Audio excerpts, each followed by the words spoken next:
Okay, so ngayon mga guys is ituturo ko sa inyo kung paano magpalit ng LCD sa mga gustong mag DIY ng kanilang mga LCD, sa mga gustong mag DIY magpalit ng kanilang cellphone LCD. So ituturo ko sa inyo yung tamang proseso mga guys. So ito ay based lamang po sa aking experience mga guys. Hindi ko sinasabing ako ay isang magaling na tagapaglagay ng LCD.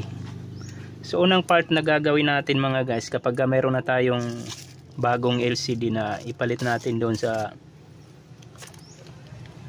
cellphone natin na basag ang LCD or papalitan ng LCDs, unang-una babaklasin natin yung unit. Pero ito, nabaklas ko na ito, hindi ko na maipakita sa inyo kung paano yung tamang pagbaklas, pero ang importante maituro ko sa inyo, maipakita ko sa inyo kung paano yung tamang paglalagay ng LCD. So kapag nabaklas na natin yung unit mga guys, natanggalan natin yung battery pati yung kanyang sirang LCD, is ang gagawin natin mga guys is itatry natin yung bago nating LCD bago natin i-fix. Ayan, so try muna natin siya kung gumagana ba ng maayos yung bagong LCD na ikakabit natin. Kasi pagka diretso na natin nilagay yung bagong LCD mga guys, tapos hindi natin siya tinis, baka mayroong problema yung LCD or baka mayroon siyang factory defect. Magkakaproblema tayo, lalo na sa mga nagdi-DIY lang, na nag-order lang ng LCD sa online, tapos sila na yung naglalagay na kanilang mga LCDs na cellphone.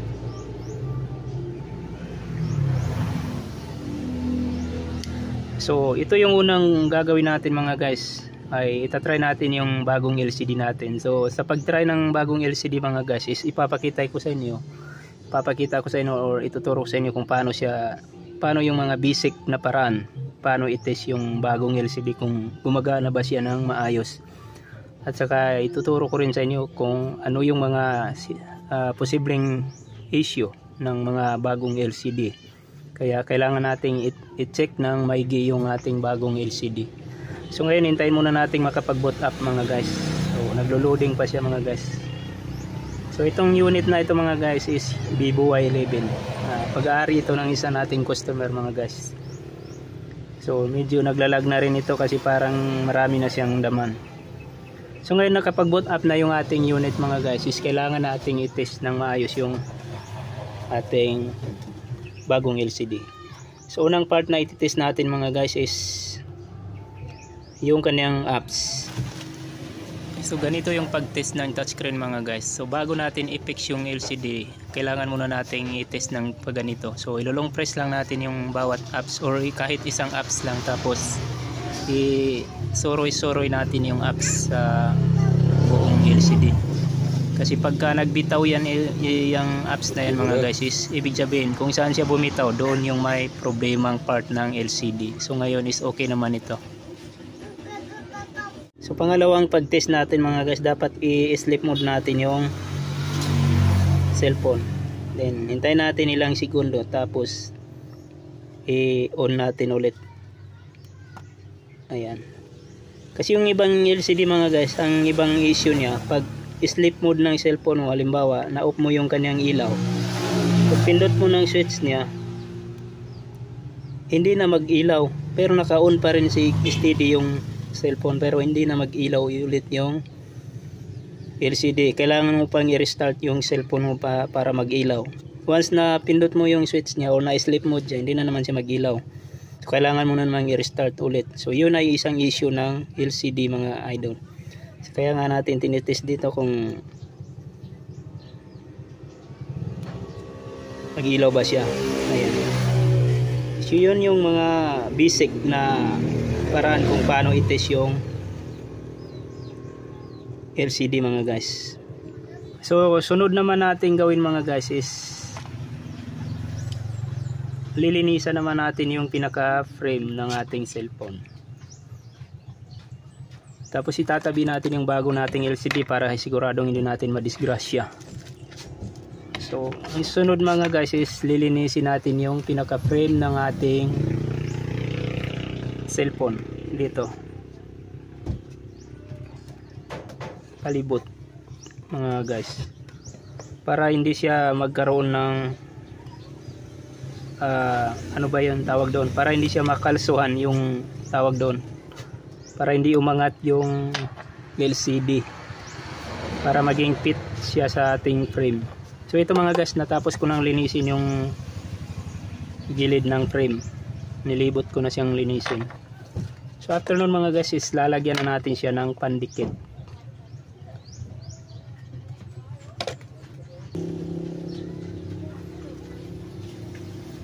So ngayon mga guys is dito na naman tayo ngayon sa part na lalagyan na natin siya ng pandikit, yung ating frame. So yung frame lang ang lalagyan natin ng pandikit mga guys, hindi yung pinaka LCD. Sa paglagay pala ng LCD mga guys, nakadepende pala ito sa ano, nakadepende rin ito sa mga technician kung paano yung kanilang mga diskarte, kung paano sila maglagay ng LCD. Kasi may mga technician din na bago nila nilalagyan ng pandikit yung LCD, meron ng or nakapix na yung mga cover ng LCD. Ibig sabihin na balik na nila lahat ng mga bolt, pati yung back cover ng cellphone, bago nila lagyan ng pandikit yung LCD. Dahil para sa kanila, iniiwasan nila na ma-press nila ng malakas yung LCD at baka bumigay yung LCD. So ganun yung kanilang mga ibang pamamaraan. So sa atin mga guys is inuuna nating idikit yung LCD para bago nating ilagay yung mga bolt, pati yung mga back cover. So nakadepende rin kasi yan sa diskarte ng bawat technician mga guys. So kung gusto pa nating maging mas matibay pa talaga yung paglalagay ng LCD mga guys, pwede rin natin siyang lagyan dito ng konti lang mga guys. Ayan,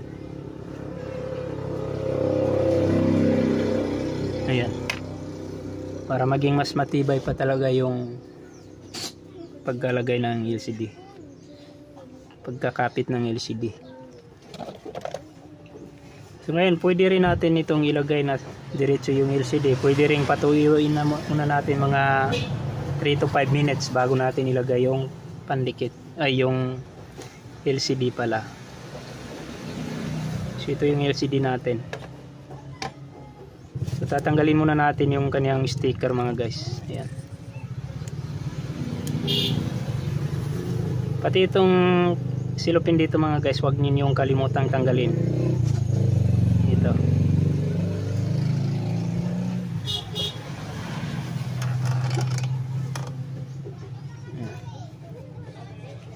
Yun, ilalagay na natin yung ating LCD.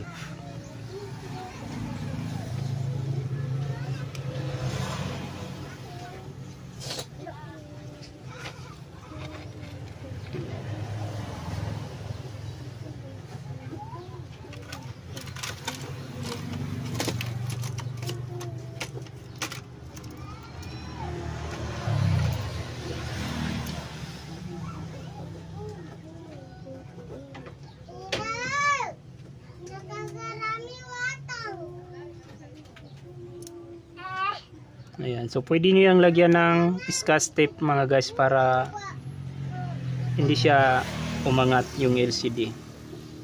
So lalagyan nyo ng tape dito rin para hindi siya umangat. Hintayin nyo lang muna matuyo yung pandikit bago nyo tanggalin yung tape at saka bago nyo i-assemble yung cellphone ninyo. Pero yung sa atin ngayon mga guys is kakabit na natin ng mga, ibabalik na natin yung mga parts niya mga guys, kasi okay naman yan. So kahit hindi na natin siya lagyan ng tape, so lalagyan din natin siya ng tape mga guys, pero ilagay muna natin itong mga accessories niya o mga ibang parts para hindi masyadong matrabaho.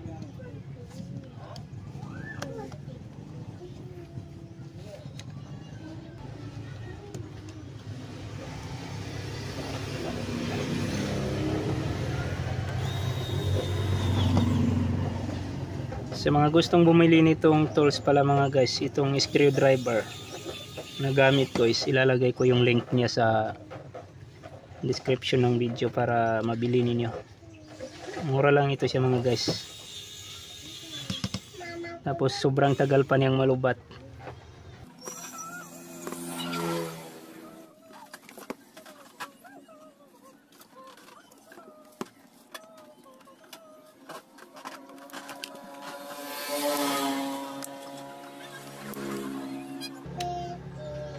Ayan, so try na natin siyang i-on mga guys.